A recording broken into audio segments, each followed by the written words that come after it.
Hello there, my name is Alex Frechette. I have a PhD in art, and with this series of videos in English, I intend to talk about Brazilian art and culture. And welcome to today's video.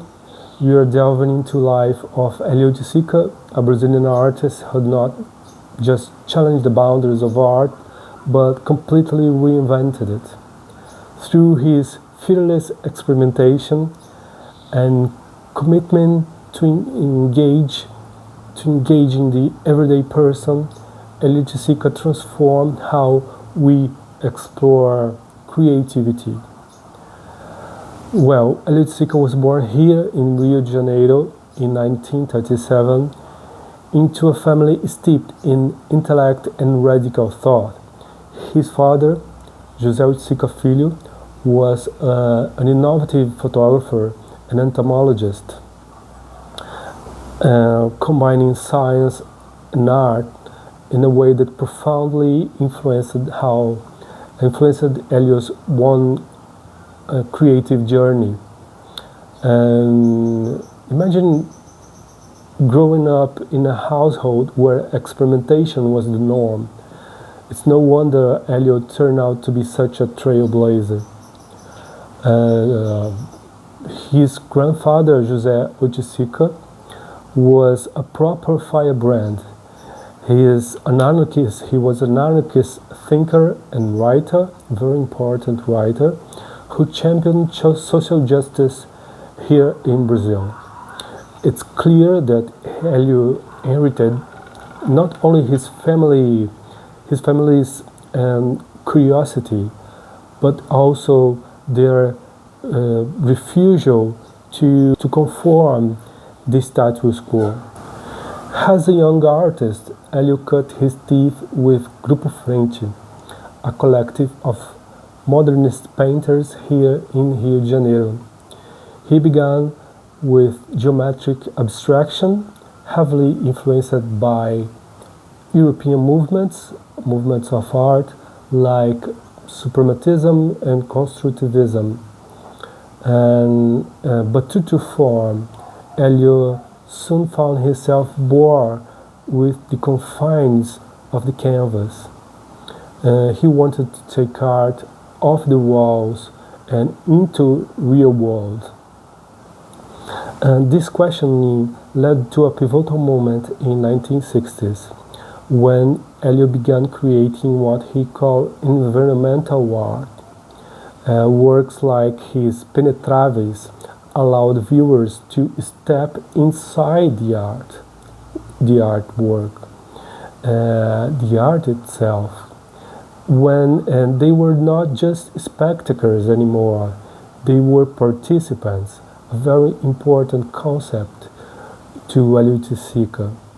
And they become participants interacting with color, texture, and space. In the 1960s, Hélio ventured across the Atlantic to England. During his time in London, he mingled with avant-garde circles, absorbing influences from European experimental art movements while maintaining his distinctly Brazilian perspective. In the 1970s, he relocated to New York City, where his art took an even more experimental turn. Projects like Cosmococcus epitomized his boundary-pushing approach. Cosmococcus was an installation that combined slides and soundscapes and inviting audience to interact, to lounge, to lose themselves in a sensory experience. One particularly provocative element of Cosmococcus was the use of drugs, and drugs as a material, and a boy choice that reflect the countercultural sprint of the time, you know. And Elio wasn't interested in just chalking for the sake of it, but he wanted to dismantle the traditional boundaries between art, leisure, and everyday life. And he invited us to see the world differently and to reconsider how we could connect with each other in our surroundings. Elliot Sica's life was tragically cut short in the 1980 when he passed away at just 42.